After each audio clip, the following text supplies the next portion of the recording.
जय हिंद दोस्तों। Genius world academy में आपका स्वागत है। मैं सम्यक आप सभी का स्वागत करता हूं। इससे पहले हमने दशमलव भिन्न से रिलेटेड चैप्टर कंप्लीट कर लिया है। अब आज से हम वर्ग, वर्गमूल और घन, घनमूल चैप्टर को समाप्त करेंगे। इसके पहले बेसिक कॉन्सेप्ट को हम लोग क्लियर करेंगे और नेक्स्ट क्लास में हम जितने भी प्रीवियस ईयर में क्वेश्चन आए हुए हैं उन सभी क्वेश्चन को स्टेप बाय स्टेप सॉल्व करेंगे।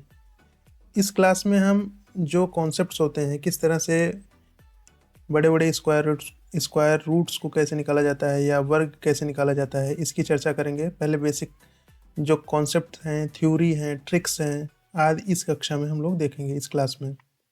तो आप लोग तैयार हैं? चलते हैं हम लोग अपनी बिना समय वेस्ट किए अपनी क्लास स्टार्ट करते हैं। तो चलिए दोस्तों शुरू करते हैं अपनी कक्षा, जिसमें आज हम पढ़ने जा रहे हैं स्क्वायर और स्क्वायर रूट। इसमें हमने एक पीपीटी तैयार की है जिसके माध्यम से हम आपको जल्दी जल्दी चीज़ों को समझा सकें, आपका भी समय वेस्ट ना हो और कॉन्सेप्ट भी अच्छे तरीके से क्लियर हो।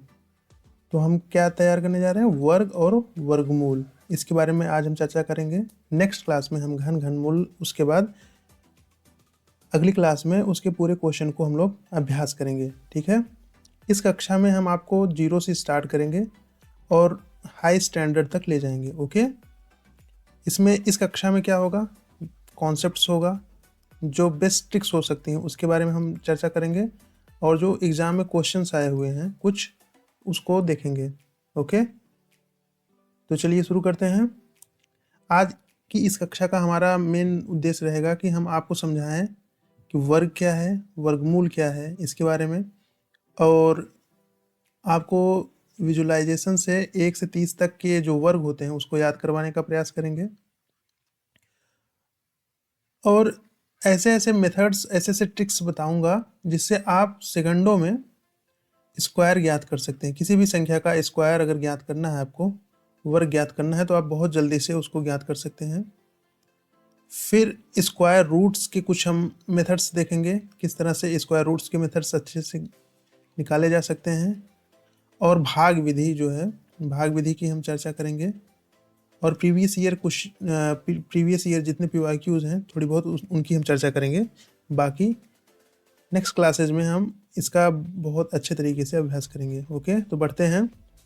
सबसे पहले देखते हैं कि वर्ग क्या है। इसके कॉन्सेप्ट को समझते हैं। जब किसी संख्या को उसी संख्या से गुणा कर दिया जाता है तो जो परिणाम प्राप्त होता है वो क्या कहलाता है? वर्ग। यानी x, मान लीजिए कोई वैल्यू है, अगर इसका x में ही मल्टीप्लाई किया जाएगा तो हमें x स्क्वायर जो प्राप्त होता है ये क्या है? इसे ही वर्ग कहा जाता है। जैसे एक क्यूब के माध्यम से समझाया गया है। 3 क्यूब इस तरफ रखे गए हैं, 3 क्यूब इस तरफ रखे गए हैं, और 3 क्यूब इस तरफ, 3 क्यूब इस तरफ, और 3 क्यूब इस तरफ। यानी चारों तरफ अगर 3 क्यूब का एक वो बनाया जाए बॉक्स, तो टोटल कितने क्यूब होंगे? 9 क्यूब होंगे। यानी 3 का स्क्वायर, टोटल 9 क्यूब बनाएंगे। 1 2 3 4 5 6 7 8 और 9। एक कॉन्सेप्ट और समझ लीजिए। अब इसका एक एग्जांपल ले लेते हैं। जैसे 7 है, 7 का अगर हम 7 में गुणा करेंगे तो हमें क्या वैल्यू प्राप्त होगी? 7 स्क्वायर। यही क्या है? वर्ग है। ठीक है। अब एक आप नोट कर सकते हैं कि ऋणात्मक संख्या का वर्ग सदैव धनात्मक होता है। इसका कारण क्या है? अगर आप मान लीजिए इसमें लिखा है 4 का स्क्वायर, -4 का स्क्वायर लिखा है, तो -4 का हम 2 बार मल्टीप्लाई अगर करेंगे तो माइनस माइनस ये प्लस हो जाता है। ऐसे ही किसी भी संख्या का अगर हम मल्टीप्लाई करेंगे, 2 निगेटिव संख्याओं का अगर हम गुणा करते हैं आपस में, तो वो सदैव धनात्मक होती है। तो वही है कि कोई भी ऋणात्मक संख्या है, अगर हम उसका वर्ग ज्ञात करते हैं तो वो धनात्मक होती है। यहाँ तक की चीज़ें और कॉन्सेप्ट क्लियर हुआ। हम आगे बढ़ते हैं। अब हम इस टेबल के माध्यम से, आप इसका स्क्रीनशॉट भी ले सकते हैं याद करने के लिए। आप 30 तक कम से कम जो वर्ग हैं उसको तैयार कर लें, क्योंकि इसका अक्सर यूज़ होता रहता है। अगर आप गणित के सवाल सॉल्व कर रहे हैं तो इसका हर समय यूज़ होगा, केवल इसी चैप्टर में नहीं, मैथ के सभी चैप्टरों में इसका इस्तेमाल कहीं ना कहीं होता रहता है। इसलिए आप 30 तक कम से कम स्क्वायर याद कर लें। तो चलिए शुरू करते हैं। 1 का वर्ग क्या है? 1 है। 2 का वर्ग क्या है? 4 है। 3 का वर्ग क्या है 9 है, 4 का वर्ग क्या है 16 है, ओके। 5 का वर्ग क्या है 25 है, 6 का वर्ग क्या है 36 है 36, 7 का वर्ग क्या है 49। आप याद करने का तरीका ये होगा कि आप कई बार इसको अगर लिखेंगे तो ये ऑटोमेटिक आपको याद हो जाएगा। अब जैसे 8 का वर्ग है तो 64 लिखें, 9 का वर्ग 81 और 10 का वर्ग 100 है। लगभग 10 तक तो सामान्यतः सभी को आता है। अब 11 का वर्ग कितना है 121, 12 का वर्ग है 144, 13 का वर्ग है 169 और 14 का वर्ग है 196, 15 का वर्ग है 225, 16 का वर्ग है 256, 17 का वर्ग है 289, 18 का वर्ग है 324 और 19 का वर्ग अगर आप लिखेंगे तो 361 है और 20 का वर्ग क्या है 400 है, ओके। अब हम आगे बढ़ते हैं और 21 का वर्ग देखते हैं। 21 का वर्ग क्या है 441, 22 का वर्ग कितना है 484, 23 का वर्ग क्या है 529, 24 का वर्ग है 576, 25 का वर्ग है 625 और 26 का वर्ग क्या है 676, ओके। 27 का वर्ग याद कर लें, 27 का वर्ग क्या है 729, 28 का वर्ग क्या है 784, 29 का वर्ग क्या है 841 और 30 का वर्ग क्या है 900। कम से कम 30 तक आपको याद होने चाहिए, ओके। 30 तक के वर्ग आप तैयार कर लें। आप इसका स्क्रीनशॉट भी ले सकते हैं, आप स्क्रीनशॉट ले लीजिए और इसको लिख लिख के याद कर लीजिए। अब हम आगे बढ़ते हैं। कुछ इम्पोर्टेंट रूल होते हैं और इसकी प्रॉपर्टीज़ हैं कुछ, जैसे किसी भी संख्या, अगर कोई संख्या दी गई है उसके लास्ट में 2 दिया गया है, 3 दिया गया है, यानी यूनिट डिजिट उसका अगर 2 हो, 3 हो, 7 हो, 8 हो तो वह कभी भी परफेक्ट स्क्वायर नहीं होगी। एग्जाम्पल के लिए जैसे 122 दिया गया है, ये कभी परफेक्ट स्क्वायर नहीं होगा, ठीक है। अब जैसे दिया गया है 143, ये भी नहीं होगा क्योंकि इसका यूनिट डिजिट क्या है 3 है। जैसे 77 दिया गया है, इसका यूनिट डिजिट 7 है तो ये भी परफेक्ट स्क्वायर नहीं हो सकता। 88 दिया गया है तो ये भी परफेक्ट स्क्वायर नहीं हो सकता क्योंकि इसका यूनिट डिजिट क्या है 8 है, ठीक है। अब अगर मान लीजिए शून्य से किसी संख्या को शून्य में लिखा गया है, जैसे लास्ट डिजिट जो है वो शून्य में लिखे गए हैं। जैसे शून्यों की संख्या अगर हमेशा सम होगी, जो वर्ग होगा उसके शून्यों की संख्या सदैव क्या होगी सम होगी, ठीक है। जैसे 100 है तो 100 में क्या है 2 जीरो हैं, ओके। अब इसमें 2500 में भी 2 जीरो हैं तो सम है। अब इसी प्रकार अगर और लिखना चाहें तो आप लिख सकते हैं, जैसे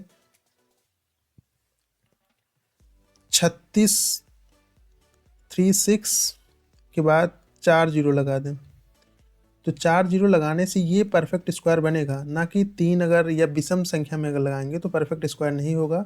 वही कहना चाहता है कि जो जीरो होंगे लास्ट में वो सदैव सम होने चाहिए। यहाँ तक की चीज़ें क्लियर हैं। जैसे 1000 लिख के आपको बताया गया है कि 1000 अगर होगा तो वो किस परफेक्ट स्क्वायर नहीं होगा, ये गलत है। 1000 कभी भी परफेक्ट स्क्वायर नहीं होगा। कहने का मतलब संख्या के लास्ट में जो शून्य की संख्या होगी सदैव वो क्या होगी सम संख्या में लिखा जाएगा। सम संख्या में होगा तो वो परफेक्ट स्क्वायर होगा। थर्ड प्रॉपर्टी ये है कि अगर इवन संख्या दी गई है तो इवन का स्क्वायर इवन ही आएगा। कहने का मतलब जैसे 4 है, इवन संख्या है, इसका स्क्वायर हम करेंगे तो 16 आ रहा है तो ये इवन ही आएगा। जैसे मान लीजिए 8 है, 8 का हम स्क्वायर कर रहे हैं तो 64 आ रहा है तो ये क्या है इवन है। ऐसे ही हम ऑड लेते हैं, जैसे हम लेते हैं 3 का स्क्वायर अगर हम करेंगे तो 9 आएगा तो ये ऑड ही आएगा, विषम आएगा। ऐसे ही अगर हम मान लीजिए 11 का वर्ग करते हैं तो 11 का वर्ग भी 121 है, ये भी क्या आ रहा है विषम आ रहा है। कहने का मतलब अगर हम इवन संख्या का स्क्वायर करेंगे तो इवन आएगा और ऑड संख्या का अगर हम स्क्वायर कर रहे हैं तो ऑड ही आएगा, ओके। यहाँ तक की चीज़ें क्लियर हुई। अब हम अपने अगले स्टेप पे बढ़ते हैं। अब हम ऐसे संख्याओं का वर्ग निकालना सीखेंगे जिसके लास्ट में 5 हो। तो इस तरह की संख्याओं का वर्ग निकालने के लिए एक बेसिक मेथड होता है। जैसे मान लेते हैं, हम एग्जांपल लेते हैं 35 है, ओके 35 है। 35 का अगर हमें स्क्वायर निकालना है तो सबसे पहले क्या करेंगे, जो लास्ट डिजिट है यानी 5 है, इसका स्क्वायर करेंगे तो ये आ गया 25 हमारा। यहाँ तक की चीज़ें क्लियर हैं। 35 का हम लास्ट डिजिट का स्क्वायर कर देंगे, 25 हमने लिख लिया, ओके। अब अगला स्टेप हमारा ये होगा कि जैसे नेक्स्ट स्टेप में हमारा ये 3 दिया गया है, 3 के जस्ट आगे की संख्या जो होगी उसका हम उसमें मल्टीप्लाई करेंगे। 3 के आगे की जस्ट संख्या कौन सी है, नेक्स्ट डिजिट कौन सी है, 4 है, तो हमने मल्टीप्लाई किया तो 12 आ गया। तो हमारा 35 का वर्ग क्या होगा, 35 का वर्ग होगा, ये लिखेंगे 12 यानी 1225, ये हमारा क्या होगा, 35 का परफेक्ट स्क्वायर होगा, ओके। अब इसमें उसी को एक फार्मूले के रूप में समझाया गया है, आप इसको ना समझ के इससे कॉन्सेप्ट को क्लियर करें, ओके। अब जैसे इसमें बोला है 65 का वर्ग निकाल के हमें दिखाओ, कह रहा है 65 का वर्ग निकाल के आप हमें दिखाइए। 65 का वर्ग क्या करेंगे, सबसे पहले हम 5 का वर्ग लिख देंगे। यहाँ एक प्रकार से हम आपको दिखा देते हैं, 25 लिख दिया हमने। अब दूसरा स्टेप हमारा है कि ये जो 6 है, 6 के जस्ट आगे की संख्या क्या है, 7। तो 7 और 6 का मल्टीप्लाई करेंगे तो 42 आएगा, ओके। तो हमारा क्या है, 42। अब हम अगर हमें 65 का वर्ग लिखना है तो हम लिखेंगे 42 और 25। ये हमारा क्या हुआ, 65 का वर्ग हुआ स्क्वायर निकालने के लिए। तो सबसे पहले हम 25 लिख देंगे। अब 4 के जस्ट नेक्स्ट संख्या क्या है, 5 है, तो हम यहाँ 20 लिख लेंगे। जैसे अगर मान लीजिए हमें 75 का निकालना हुआ, 75 का निकालेंगे तो इसी तरह से हम यहाँ 25 लिखेंगे। 7 के जस्ट आगे की संख्या क्या है, 8 है, तो 56 हो जाएगा, 8 और 7 का मल्टीप्लाई हो जाएगा। इस तरह से आप किसी भी संख्या का निकाल सकते हैं। जैसे 125 का निकालना है आपको स्क्वायर, तो आप क्या लिख सकते हैं, 25 लिखेंगे और जस्ट इसके 12 के आगे की संख्या जो है यानी 13 में आप 12 का मल्टीप्लाई करेंगे, 12 तें 36 और 12 इक्के 12, 12 और 3 15, यानी 156 इसके जस्ट आगे लिखा जाएगा। ये होगा इसका परफेक्ट स्क्वायर। आप समझ गए होंगे। सबसे पहले हमने क्या लिखा, 5 का स्क्वायर लिख दिया, 25 लिख दिया। अब 12 और 13 का गुणा किया और इसको इसमें यहाँ लिख दिया, तो 125 का जो स्क्वायर होगा वो क्या होगा, 15625। इस तरह से आप किसी भी संख्या में अगर लास्ट डिजिट 5 दिया गया है तो आप इस तरह से उसका वर्ग निकाल सकते हैं, ठीक है। अब हम आगे बढ़ते हैं। ये बेस मेथड होता है, ये आप समझ लीजिए, लेकिन इसका ज़्यादा यूज नहीं होगा। जैसे 48 दिया गया है, तो इसमें 50 या 100 के करीब जो संख्याएं होती हैं उसके बेसिस पे इसको किया जाता है। तो 50 से ये क्या है, 2 कम है, तो इसमें हम आधार क्या मानते हैं, अगर 50 रहेगा तो आधार 25 मानेंगे। तो हमने 25 में 2 माइनस कर दिया तो 23 आया, 23। अब जो लास्ट डिजिट लिखा गया है उसका हम स्क्वायर कर देंगे, तो ये क्या है, 4 आ गया। तो 2304 जो हमें मिलेगा वो हमारा क्या होगा, इसका स्क्वायर होगा, यानी 48 का स्क्वायर जो हम अगर निकालेंगे तो ये क्या होगा, 2304, ठीक है। अब एक और समझ लेते हैं। जैसे अगर 100 के करीब है तो उसमें बेस हम 100 ही मानते हैं, ठीक। 104 का हमें अगर स्क्वायर निकालना है तो हम इसमें क्या करते हैं, 100, ये 4 अधिक है, ओके। अब 104 प्लस 4 करेंगे, जो अधिक है उसको हम ऐड करते हैं इसमें, तो ये कितना होगा, 108 हो जाएगा, ठीक। अब जितना ज़्यादा है उसका स्क्वायर करेंगे, ये 16 है, तो फाइनली हमारा आंसर क्या आएगा, अगर 104 का स्क्वायर करेंगे तो फाइनली हमारा आंसर आएगा 10,816, ओके। और इसका 48 का स्क्वायर क्या आएगा, 2,304। इसका आप यूज़ कर सकते हैं या कम ही यूज़ करिए, क्योंकि जनरली याद नहीं रहेगा ये और थोड़ा कंसीज है, इसलिए आप उसका इस्तेमाल ना ही करें तो ठीक है। एक मेथड और लेते हैं, ये बढ़िया मेथड है, आप इसका इस्तेमाल बार बार कर सकते हैं।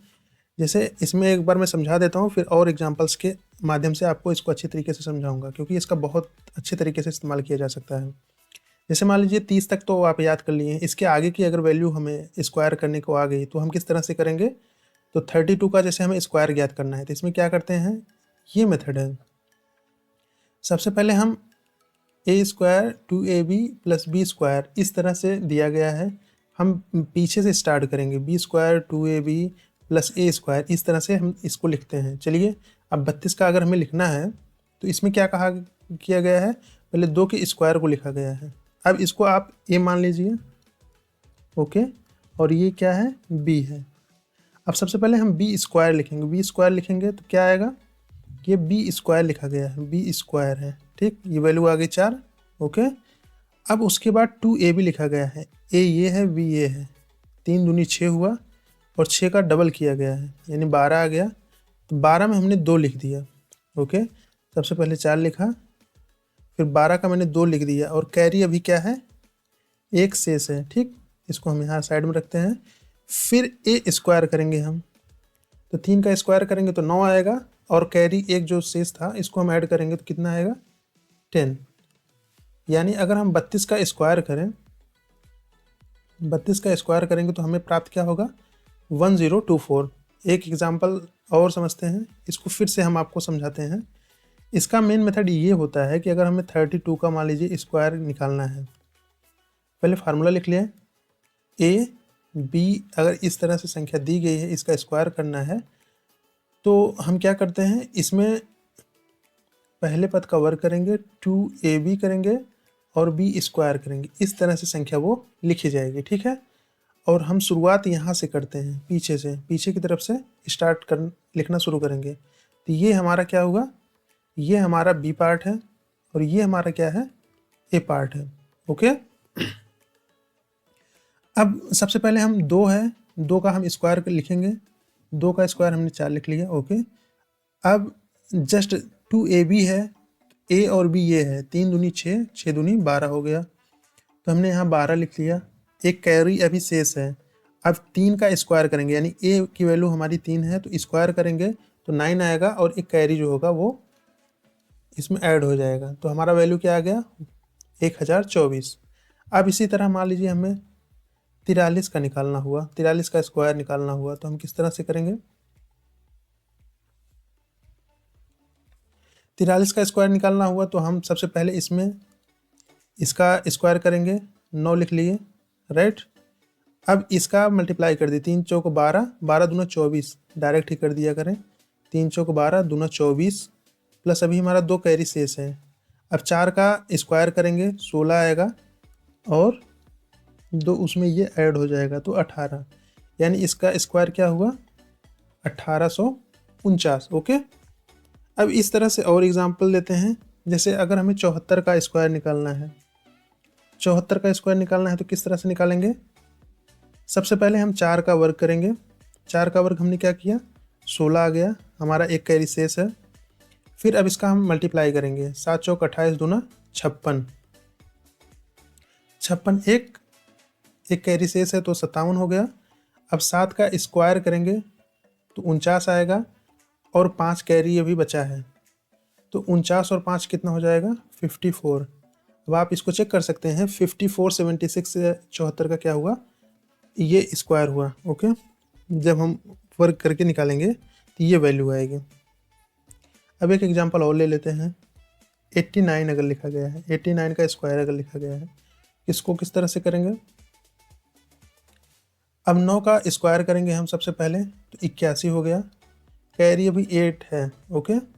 अब इसका गुणा करेंगे, 9 8 72, 72 का डबल यानी 144 होगा, 144 में 8 ऐड करेंगे, ये 8 ऐड करेंगे तो कितना हो जाएगा, 152 हो जाएगा। 152 का हम 2 यहाँ लिख देंगे, ठीक है, 21 हमने लिख दिया। अब हमारे पास क्या है, 8, 8 का स्क्वायर हम करेंगे तो हमारा क्या आएगा, 64, 64 और उसमें 15 ऐड करेंगे तो हमारा क्या आएगा, 79, ओके। यहाँ तक की चीज़ें क्लियर हुई।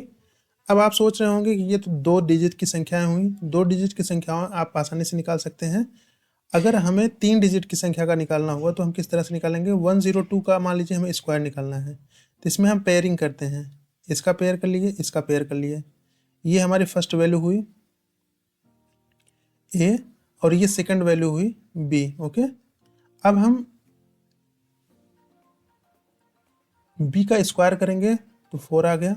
अब इसका मल्टीप्लाई करेंगे, 10 और 2 में गुणा करेंगे तो 20 हुआ, 20 का दोगुना करेंगे तो 40 हुआ। ठीक है, तो 40 का हम लिखेंगे 0, कैरी हमारे पास 4 है। अब 10 का अगर स्क्वायर करेंगे तो 100 आएगा, 100 में 4 कैरी जोड़ेंगे तो 104 आएगा। यानी 102 का स्क्वायर अगर करेंगे तो हमें क्या प्राप्त होगा? 10,404। ठीक है, ये चीज़ें आपको समझ में आई होंगी। आप इस तरह से एक एग्जांपल और ले लेते हैं। अगर हमारे पास 144 है, 114 है, इसका हमें वर्ग निकालना है तो हम किस तरह से निकालेंगे? पहले हम इसका पेयरिंग कर लेंगे। ये 11 ए है और 4 क्या है? हमारा बी है। ठीक है, ए और बी जब आप बार बार इस्तेमाल करेंगे तो आपके हैबिट में आएगा, तो आप आसानी से इस तरह के क्वेश्चन कर पाएंगे या इसका स्क्वायर आराम से प्राप्त कर पाएंगे। ठीक है, अब 4 का वैल्यू क्या हुआ? 4 का स्क्वायर 16 हुआ, एक कैरी है। अब 11 44 हो गया, 88 हो गया, 88 में एक ऐड करेंगे 9 आएगा। अभी कैरी 8 है।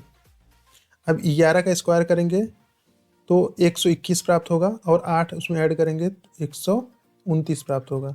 इसकी वैल्यू क्या होगी? 129996। ठीक, ये हमें वैल्यू मिल गई। इस तरह से और भी जितने भी एग्जाम्पल्स हैं उसका हम सॉल्व कर सकते हैं। अब एक बार हम बोर्ड को क्लियर करते हैं और भी एग्जाम्पल्स हमसे आपको समझाते हैं। ओके, अब जैसे अगर 4 डिजिट का वैल्यू दिया गया हो, 4 डिजिट की वैल्यू को निकालने के लिए क्या मेथड है? 1008। अगर इसका स्क्वायर हमें निकालना है तो किस तरह से हम निकालेंगे? तो इसमें भी पेयर करते हैं, ये पेयर और ये पेयर, लेकिन इसमें क्या करते हैं? हम 2 संख्याएं लिखते हैं। जैसे अब इसका पहले हम स्क्वायर करेंगे तो 64 हुआ, तो हम 64 पूरा लिखेंगे क्योंकि 2 संख्याएं लिखते हैं, 2 पेयर बनाए हैं, 2 संख्याएं लिखेंगे। 64 हमने लिख लिया। नेक्स्ट स्टेप हमारा ये है कि अब 10 का हम 8 में गुणा करेंगे। ओके, 80 हुआ, उसका डबल करेंगे तो 160 हुआ। 160 का अब हम 60 लिखेंगे, एक कैरी हम शेष रखेंगे। ओके, 160 का हम 60 लिखेंगे, एक कैरी शेष रखेंगे। अब हमारा फाइनल क्या है? 10 का स्क्वायर हमें लिखना है तो 100 हुआ, एक कैरी अभी हमारा शेष है तो अब हम क्या लिखेंगे? 101। इस तरह से अन्य संख्याओं का भी हम स्क्वायर ज्ञात कर सकते हैं। हमने क्या सीखा? पहले हमने 2 डिजिट का निकालना सीखा, जैसे हमने 23 का स्क्वायर निकाला। फिर हमने क्या किया? 23 का स्क्वायर निकाला 529। इस प्रकार से फिर हमने 74 का निकाला, 74 का निकाला 5476। ओके, ये 2 डिजिट की संख्याओं का हमने स्क्वायर रूट निकालना सीखा। फिर इसके बाद हमने 3 डिजिट का निकाला, 102 का स्क्वायर तो 104 हमें मिला। ओके, और ऐसे 114 का हमने निकाला तो हमें वैल्यू फिर अब प्राप्त हुई 12996। ओके, और अब हमने 4 डिजिट का निकालना बता दिया आपको। इस तरह से आप वर्ग ज्ञात कर सकते हैं। ठीक है, अब हम आगे बढ़ते हैं, लेते हैं अगला क्वेश्चन। अगला कॉन्सेप्ट पहले सीखते हैं। अब अगर हमें वर्गमूल निकालना हो किसी संख्या का तो किस तरह से हम वर्गमूल निकालेंगे? जैसे 36 का वर्गमूल 6 हुआ। अब 36 का वर्ग क्या होगा? 6 का वर्ग क्या होगा? 36, और इसका 36 का वर्गमूल क्या होगा? 6। ये एक प्रकार के इनवर्स ऑपरेशन होता है स्क्वायर का। अब पहला मेथड है इसको ज्ञात करने का, प्राइम फैक्टराइजेशन मेथड। इसको हम हिंदी में अभाज्य गुणनखंड विधि, इसको हिंदी में कहा जाता है अभाज्य गुणनखंड विधि। जैसे मान लीजिए 144 का हमें निकालना है 144 का अगर हमें निकालना है तो 12 को 12 बार हमें 144 होता है, 12 12 में 2 पेयर में टूट जाएगा। अब 12 का मल्टीप्लाई हम गुणनखंड करेंगे, अभाज्य गुणनखंड करेंगे तो ये आएगा, और इस 12 का करेंगे तो ये आएगा। अब दोनों में जो चीज़ें कॉमन होगी उसको हम बाहर करके निकालते हैं। चलिए हम आपको इसको समझाते हैं एक पेज लेके। जैसे अगर हमें मान लीजिए कह रहा है कि अंडर रूट 144 हमें निकाल के आप बताइए कि इसका वर्गमूल क्या होगा। तो अब हम इसमें क्या करते हैं, 144 हमने लिखा तो इसको हम पहले तोड़ते हैं। तो ये 12 में टूटेगा, 12 बार हमें 144 होता है, ये आपको पता है। ये आ गया 4 3 12 यानी 2 2 3, ओके। और इसका भी आ गया 2 गुणे 2 गुणे 3। अब इसको हम लिख क्या सकते हैं, 144 का हम गुणनखंड लिख सकते हैं 2 गुणे 2 गुणे 2 गुणे 2 गुणे 2 3 गुणे 3, ओके। अब इसमें हम पेयर बनाते हैं। पहले 2 का पेयर बना तो बाहर आ जाएगा, इसमें 2 का पेयर बनेगा तो ये बाहर आ जाएगा, इसमें 3 में एक पेयर बनेगा 3 का तो ये बाहर आ जाएगा। अब इसका हम गुणा करेंगे तो हमें प्राप्त क्या हुआ, 12, ठीक। तो 144 का जो वर्गमूल होगा वो क्या होगा, 12, ठीक है। ऐसी बड़ी बड़ी संख्याओं का गुणनखंड करके हम लोग उसका वर्गमूल निकालते हैं। पहले हम उसको सिंपल संख्याओं में तोड़ते हैं, फिर उसका फैक्टराइजेशन करते हैं, फैक्टर में अलग अलग तोड़ते हैं, और जिन संख्याओं का पेयर बनता है उनको बाहर निकाल लेते हैं, और जिनका नहीं बनता है वो अंडर रूट में ही रहती हैं, ठीक है। इस तरह से हमारा 12 ऑप्शन आ गया। ये थोड़ा लेंदी मेथड होता है। अब आगे सीखते हैं। स्क्वायर रूट ज्ञात करने के लिए स्पीडी मेथड। कुछ एग्जाम्स में क्या होता है कि ऑप्शन दिए गए होते हैं, हम उनसे भी अपना आंसर निकाल सकते हैं, इसलिए इसको जानना बहुत ज़रूरी है। अगर क्वेश्चन में जैसे मान लीजिए किसी डिजिट का 1 आ रहा है तो पक्का है कि, जैसे मान लीजिए 81 है तो वो 1 का स्क्वायर होगा, यानी लास्ट में अगर 1 आ रहा है किसी संख्या के तो वो 1 का स्क्वायर होगा या 9 का स्क्वायर होगा, ओके। अगर किसी संख्या के अंत में 4 आ रहा है तो पक्का है 2 का स्क्वायर होगा या 8 का स्क्वायर होगा, और 5 आ रहा है संख्या के अंत में तो ये 5 का स्क्वायर होगा। अगर किसी डिजिट के लास्ट में 6 आ रहा है तो वो 4 का स्क्वायर होगा या 6 का स्क्वायर होगा, क्योंकि 4 का स्क्वायर करेंगे तो 16 आएगा, 6 का स्क्वायर करेंगे तो 36 आएगा। इसी प्रकार से जैसे फर्स्ट वाले में है 1 का स्क्वायर करेंगे तो 1 आएगा, और 9 का स्क्वायर करेंगे तब भी 1 आएगा। इसमें भी वही है कि 2 का स्क्वायर करेंगे तो 4 आएगा, 8 का स्क्वायर करेंगे तब भी 4 आएगा, क्योंकि 64 होगा, ओके। 25, इसमें भी 5 आएगा। कोई भी संख्या अगर लास्ट डिजिट 5 है तो वो 5 के स्क्वायर के रूप में ही आएगा। अब ऐसे ही जो 6 के बारे में मैंने बता ही दिया आपको कि 4 का स्क्वायर करेंगे तो 6 आएगा, और 6 का स्क्वायर करेंगे तब भी 6 आएगा, ठीक है। अगर किसी डिजिट के अंत में 9 आ रहा है तो 3 का हो सकता है या 7 का हो सकता है। अगर किसी डिजिट के अंदर में लास्ट में 3 और 2 3 7 और 8 आ रहे हैं तो वो परफेक्ट स्क्वायर कभी नहीं होगा, ठीक है। ये चीज़ें क्लियर हैं। अगर किसी डिजिट के लास्ट में 2 आ रहा है, 3 आ रहा है, 7 आ रहा है या 8 आ रहा है, ये डिजिट अगर आए तो वह कभी कभी भी पूर्ण वर्ग नहीं होगा, कभी भी पूर्ण वर्ग नहीं होगा, ठीक है। पूर्ण वर्ग नहीं हो सकता है। अगर 23 78 आए यानी 2 3 7 8 ये सब चीज़ें आए तो वो कभी भी पूर्ण वर्ग नहीं होगा। अब चलिए हम अगला कॉन्सेप्ट सीखते हैं। ये बढ़िया कॉन्सेप्ट है, इसको आप सीखिए और अच्छे तरीके से करने का प्रयास करिए। इससे बहुत से सवाल आसानी से सॉल्व हो जाएंगे। जैसे दिया गया है, अब इसका हमें स्क्वायर रूट निकालना है, यानी वर्गमूल निकालना है। तो किस तरह से निकालेंगे, तो पहले हम आपको एक समझा देते हैं इसमें, फिर नेक्स्ट वाले स्टेप में आपको फिर से इसको सॉल्व करके दिखाएंगे, समझा के दिखाएंगे। सबसे पहले अगर ये दिया गया है तो इसको 2 भागों में तोड़ लें। पहले ये कॉन्सेप्ट क्लियर करें कि अगर 4 डिजिट का वैल्यू दिया गया है अंडर रूट में, तो इसका जब भी आंसर आएगा तो वो दो डिजिट में आएगा, ठीक है। 2 वैल्यू आएगी। यहाँ तक की चीज़ें क्लियर हैं। अब इसके नियरेस्ट वैल्यू को हम पहले ज्ञात करेंगे, जो सामने की 2 डिजिट है इसका पेयर बना लेंगे। नियरेस्ट वैल्यू क्या हो सकती है, तो 3 का स्क्वायर करेंगे तो 9 आएगा, अगर 4 का कर देंगे तो इससे अधिक हो जाएगा, इसलिए हम क्या करेंगे 3 का स्क्वायर करेंगे, यानी जो हमारी फर्स्ट डिजिट है वो तो फिक्स हो गई, फर्स्ट डिजिट फिक्स हो गई, 3 हुआ, हमारा पहला डिजिट फिक्स है 3। ओके, अब सेकंड डिजिट में क्या आ सकता है, लास्ट में क्या दिया है 9। अब 9 किन संख्याओं के साथ आ सकता है, या तो 3 हो तब 9 आएगा, या तो 7 हो तब 9 आएगा, क्योंकि 3 का स्क्वायर 9 होता है और 7 का स्क्वायर अगर करेंगे तो 49 आएगा, उसके लास्ट में भी 9 आता है। अब ये क्लियर करना है कि किसका स्क्वायर ये यहाँ आ सकता है, तो इसके लिए हम क्या करते हैं, इस डिजिट से हम पता करते हैं कि 3 लिखा जाएगा या 7 लिखा जाएगा। अब हम क्या करेंगे, इसको हम इसके नियरेस्ट जो स्क्वायर्स हैं उसको लिखेंगे, एक तो 9 है और दूसरा क्या है हमारा 16 है, इसका नेक्स्ट वाला। अब इसमें देखेंगे कौन सा नियरेस्ट है, नियरेस्ट अगर इसका देखते हैं तो इसमें 3 ऐड करेंगे तो हो जाएगा, और इसमें अगर हम 4 ऐड करते हैं तब होगा, तो नियरेस्ट हमारा 16 वाला हुआ, यानी बड़ी संख्या हुई, तो हम बड़ी संख्या यहाँ लिखेंगे, यानी ये 37 का वर्ग हुआ। ओके, एक बार चलिए हम आपको फिर से समझाते हैं नेक्स्ट स्टेप में लेके।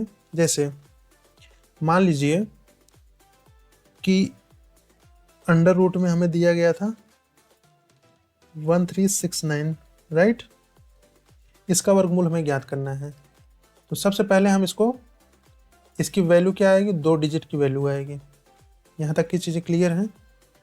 अब हम 1369 को 2 भागों में बांट देते हैं, ठीक है।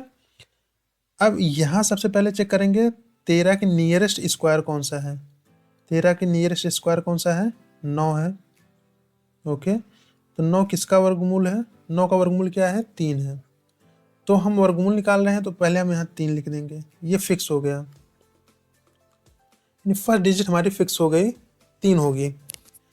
अब सेकंड डिजिट हमें निकालना है, हमने देखा कि इसके लास्ट में क्या है, इसके लास्ट में 9 है, 9 किन संख्याओं के वर्ग में आ सकता है, 3 के वर्ग में आएगा या तो 7 के वर्ग में आएगा, यानी हमारा स्क्वायर क्या होगा, या तो 33 होगा या तो 37 होगा। अब हमें ये ज्ञात करना है कि हमारा जो वर्ग होगा, ये वर्गमूल होगा इस संख्या का क्या होगा, 33 होगा या 37 होगा, ठीक है। इसको ज्ञात करने के लिए अब हम यहाँ फिर से चलते हैं, 13 का वैल्यू किसके नियरेस्ट है इसको देखते हैं, अगर बड़ी संख्या के नियरेस्ट है तो बड़ी संख्या लिख देंगे, अगर छोटी संख्या के नियरेस्ट है तो छोटी संख्या।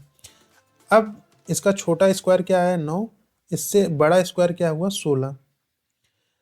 अब इसके 13 और 16 के बीच में अंतर कितना है, 3 का, 13 और 9 के बीच में अंतर कितना है 4 का, तो नियरेस्ट कौन सा है, नियरेस्ट ये वाली वैल्यू है, यानी बड़ी वाली वैल्यू नियरेस्ट है, इसलिए 7 जो होगा वो हम यहाँ लिखेंगे। ओके, यहाँ 7 लिखा जाएगा, ठीक है। उम्मीद है आपको ये चीज़ समझ में आई होगी। चलिए एक क्वेश्चन और लेते हैं, अगर आपको समझ में आया है तो एक क्वेश्चन और लेते हैं। अब इसको हम क्लियर करते हैं और लेते हैं एक और क्वेश्चन। जैसे अब इसका हमें स्क्वायर रूट अगर निकालना हुआ तो हम किस तरह से निकालेंगे, जैसे अगर दिया गया है अंडर रूट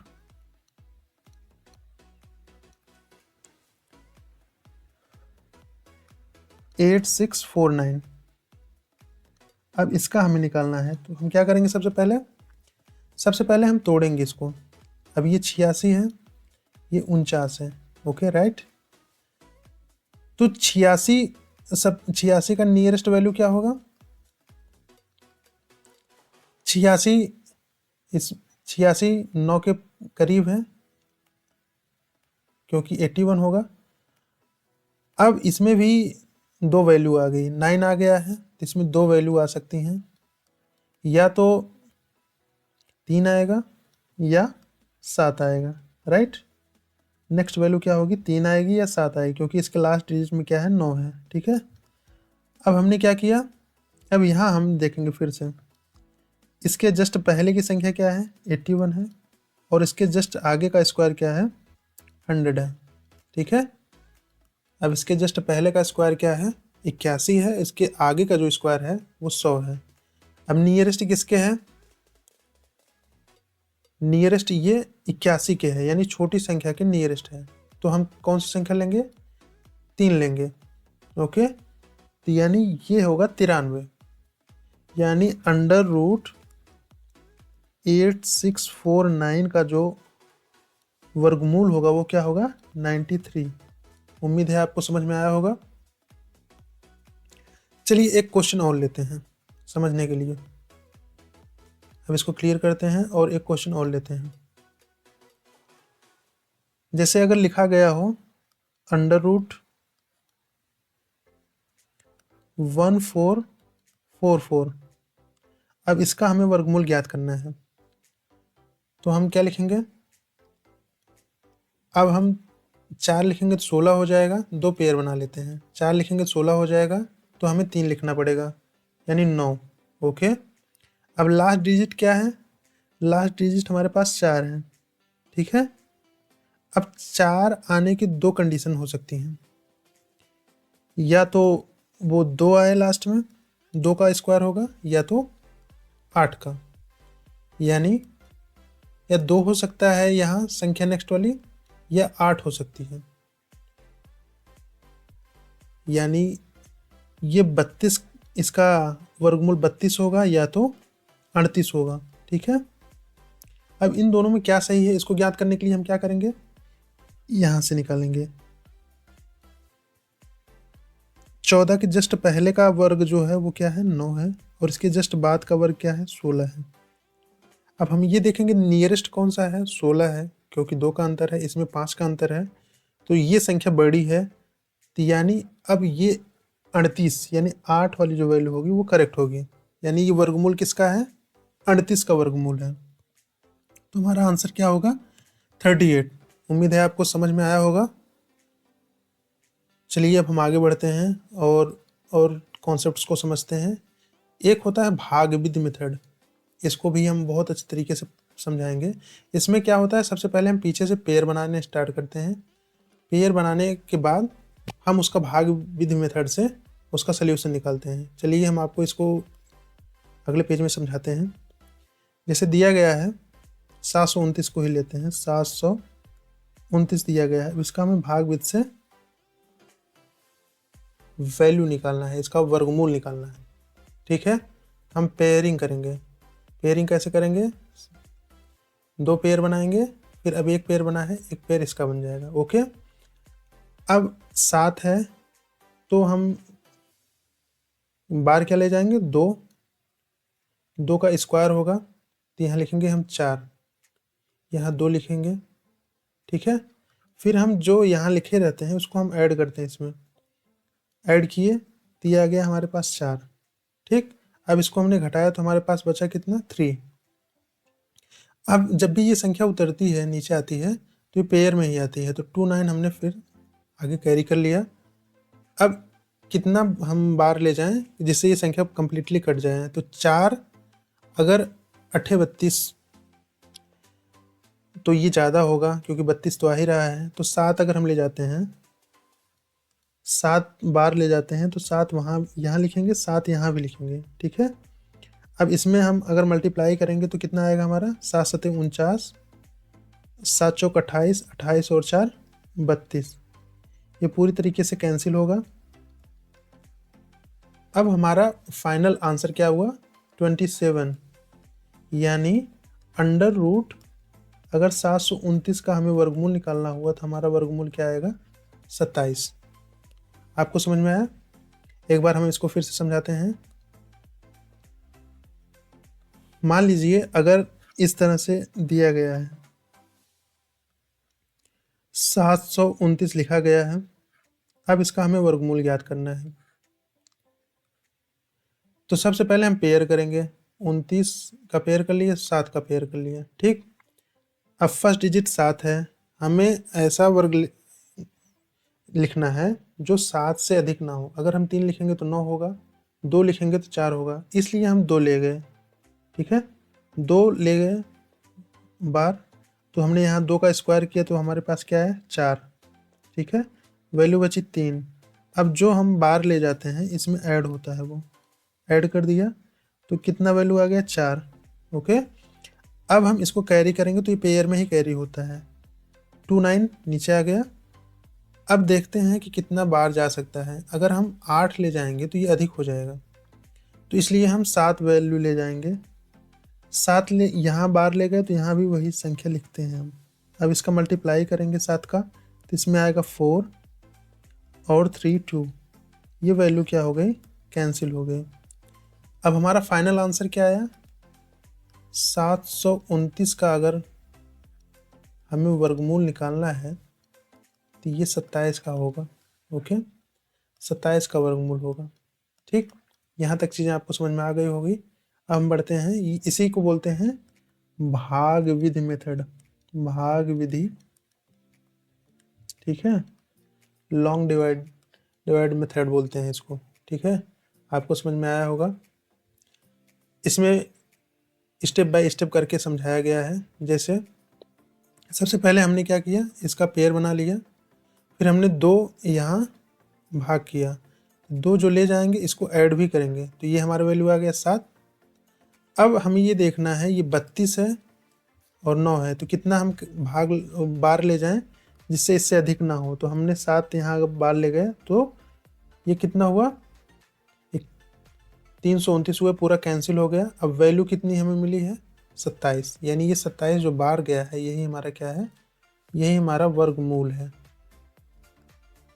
वर्गमूल हमारा क्या है, 27 है।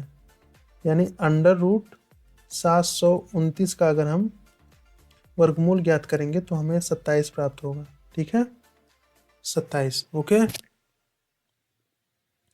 अब हम आगे बढ़ते हैं और कॉन्सेप्ट को समझते हैं। जैसे इसका हमें निकालना हुआ तो इस तरह से हम पेयर बनाएंगे, 64 और इसका। दशमलव में एक चीज़ें हैं, अगर आप दशमलव भूल भी जाएं, आप सिंपली केवल इसका वर्गमूल निकाल लें। जितने अंकों के बाद, जैसे इसमें 2 अंकों के बाद दशमलव लगा है तो उसका आधा कर दें हर समय। जैसे 2 अंकों के बाद है तो 1 अंक के बाद दशमलव आप लगा दें। 2 अंकों के बाद दशमलव है, अगर n अंकों के बाद दशमलव है तो फाइनल जो वर्गमूल निकलेगा उसमें n/2 अंकों के बाद वर्गमूल होगा। वो वर्गमूल में 1/2 अंकों के बाद दशमलव लगाएंगे। अब जैसे इसमें सॉल्व करिए, फर्स्ट ऑफ ऑल पहले 4 जाएगा तो 16 हो गया, यहाँ 1 शेष बचा है तो हम 64 यहाँ उतारेंगे तो 164 हो जाएगा। अब इसके बाद बार क्या जाएगा, 2 जाएगा। ठीक है, बार 2 जाएगा तो ये 42 हो गया। अब ये कैंसिल हो जाएगा क्योंकि इसमें अब 2 का मल्टीप्लाई करेंगे तो 82 दूना 164 ही होता है, तो ये ख़त्म हो जाएगा। राइट, ये ख़त्म हो जाएगा। अब आ गया हमारा 42। अब आप देखिए ये लिखा गया था 1764, आपने निकाल दिया, मान लो 2 अंक बाद दशमलव लगा है, आपने निकाल दिया 42। अगर इसमें 2 अंक के बाद दशमलव लगाया गया है तो इसमें 1 अंक के बाद दशमलव लगेगा, यानी 4.2 जो होगा ये इसका करेक्ट आंसर होगा। ठीक है, 4.2 इसका करेक्ट आंसर होगा। राइट, अब आगे बढ़ते हैं और सवाल लेते हैं। ये एक पाइथागोरस थ्योरम के जो संख्याओं से बनाया जाता है उसका एक कॉमन ट्रिपलेट दिए हैं, उसको आप याद कर लें, अक्सर ये काम आता है। 3 4 और 5 का ट्रिपलेट बनता है, 5 12 और 13 का बनता है, 8 15 और 17 का बनता है। इस तरह ट्रिपलेट इसके बनते हैं पाइथागोरस थ्योरम के। ओके, आप समझ गए होंगे। यानी यहाँ अगर 5 रहेगा, सॉरी, हाँ लिख सकते हैं 5 और अगर 12 है तो ये ट्रिपलेट क्या आएगा, 13 आएगा। यदि यहाँ 3 है, यहाँ 4 है तो इसका ट्रिपलेट क्या आएगा, यहाँ 5 आएगा। ठीक है, इस तरह से बनाया जाता है, इसको आप याद कर सकते हैं, अक्सर एग्ज़ाम्स में इसका यूज़ करते हैं।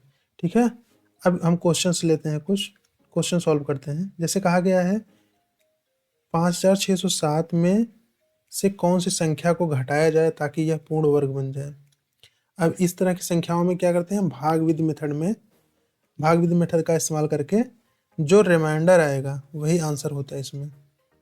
जो शेष आता है, की पॉइंट यही है कि जो रिमाइंडर शेष आएगा अगर उतना हम घटा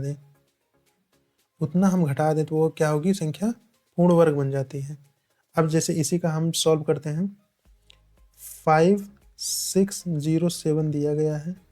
अब इसका हमें वर्गमूल निकालना है, ठीक है। अब हम पेयर बनाएंगे, पहले पेयर बना लिया।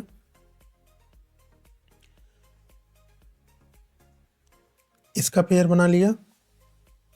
अब 56 लिखा गया है तो ये पहले 7 बार जाएगा, राइट। 7 बार गया तो वैल्यू इसकी कितनी है, 49। अब शेष क्या बचा, 7 बचा। फिर हम 07 उतारेंगे, यहाँ हम 7 ले गए हैं, फिर 7 ऐड करेंगे तो ये 7 7 14 हो जाएगा, ओके। अब हमें 707 है। अब हम कितना वैल्यू ले जाएंगे, इसमें 4 ले जाएंगे तो यहाँ हम 4 लिखेंगे तो 4 चौके 16, वैल्यू 1, और 14 चौके 56, 56 और 157, यानी 576 हुआ। अब हमारे पास शेष कितना बचा है, 7 में से 1 बच जाएगा, ओके। और यहाँ 9 10 है, 10 में से ये 3 हो जाएगा और ये 1 हो जाएगा, यानी 131 क्या आएगा, 131 हमारा शेष आएगा। और शेष जो आएगा वही क्या होगा हमारा, अगर इस संख्या में से 131 घटा दिया जाए तो जो संख्या प्राप्त होगी वो क्या होगी, परफेक्ट स्क्वायर होगी, परफेक्ट स्क्वायर होगी, राइट। यानी जो शेष बचेगा वही क्या होगा, परफेक्ट स्क्वायर होगा। यहाँ तक की चीज़ समझ में आ गई। अब आगे बढ़ते हैं, इसको एक बार हम फिर से आपको समझा देते हैं, एक पेज लेके।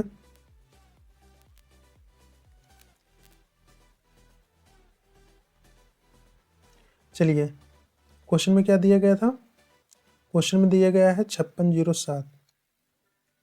अगर हमें 5607 दिया गया और कह रहा है कि इस संख्या में क्या घटा दें कि ये परफेक्ट स्क्वायर हो जाए, तो इस तरह के प्रश्नों को करने के लिए क्या करते हैं, हम सबसे पहले पेयर बना लेते हैं, भाग विधि का इस्तेमाल करते हैं।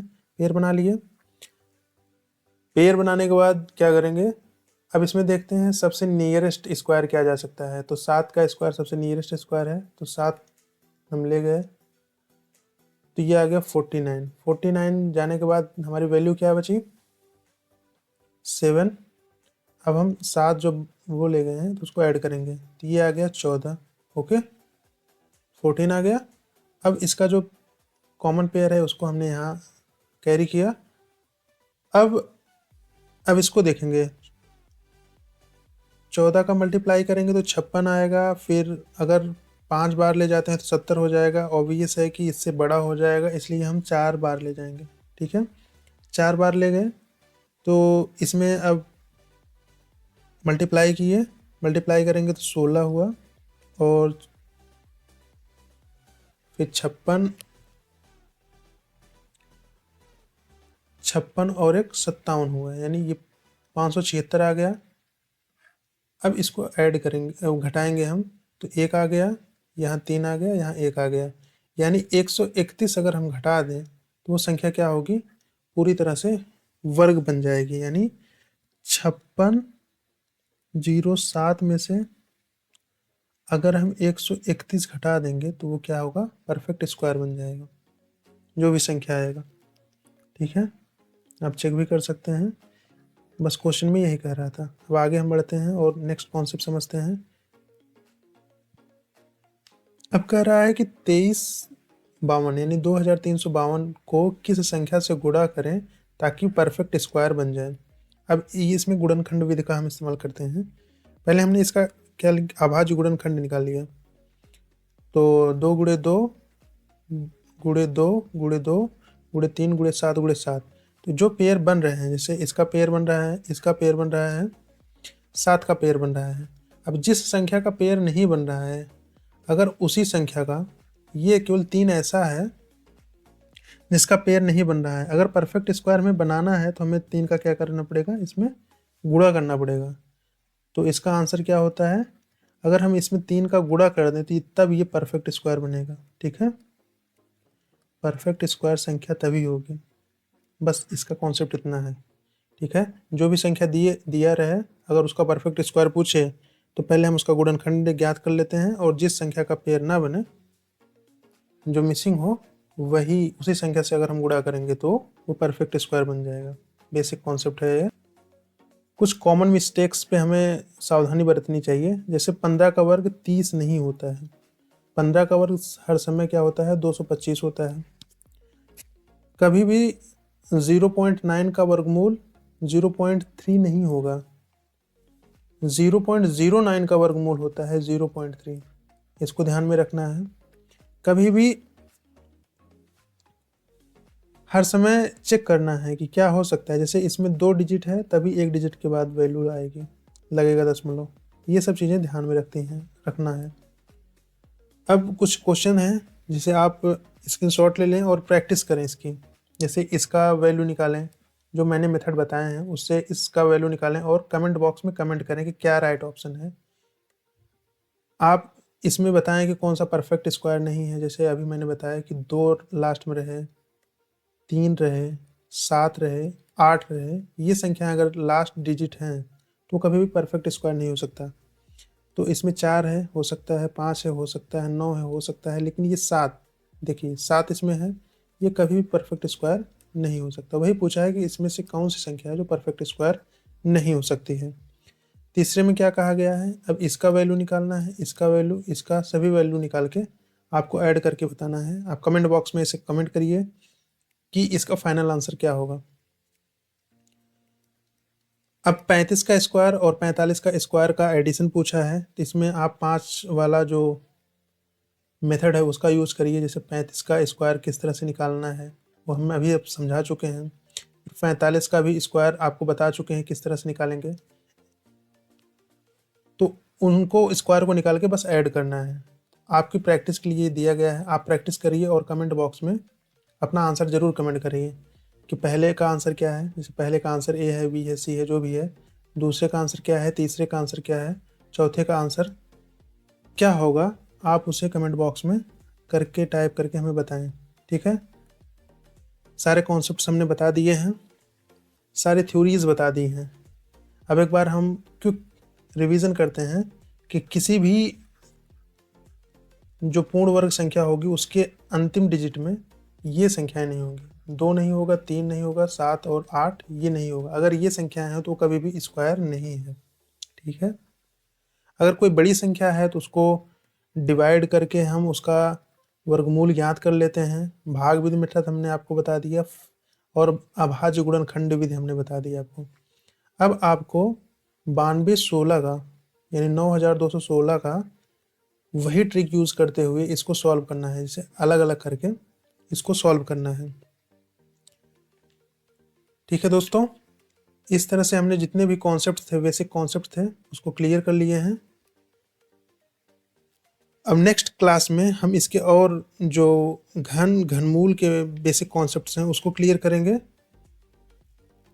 और अगली कक्षाओं में इन दोनों जैसे वर्ग, वर्गमूल और घनमूल से जितने भी प्रीवियस ईयर में PYQs क्वेश्चन आए हैं उसकी केवल क्वेश्चनों की प्रैक्टिस करेंगे। आज हमने केवल इसके कॉन्सेप्ट्स को समझाया है आप लोगों को।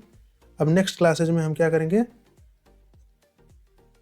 उसके क्वेश्चन को प्रैक्टिस करेंगे। सबसे पहले जैसे अभी नेक्स्ट क्लास में हम घन समझाएंगे, घनमूल समझाएंगे, उसके जो कॉन्सेप्ट्स बनते हैं वो समझाएंगे। तो इससे क्या होगा, आपका वर्ग, वर्गमूल, घनमूल के कॉन्सेप्ट क्लियर हो जाएंगे। उसके बाद बस हम क्वेश्चनों की प्रैक्टिस करेंगे और ये चैप्टर द एंड हो जाएगा। इसी तरह से आप लोग सारे टॉपिक को देखते जाइए। बहुत ही जल्द आपके मैथ को हम पूरी तरह से कंप्लीट करवा देंगे। तो ठीक है, ओके। अगर वीडियो पसंद आ रहा है तो लाइक एंड सब्सक्राइब ज़रूर करें दोस्तों। जय हिंद दोस्तों, मिलते हैं अगली क्लास में।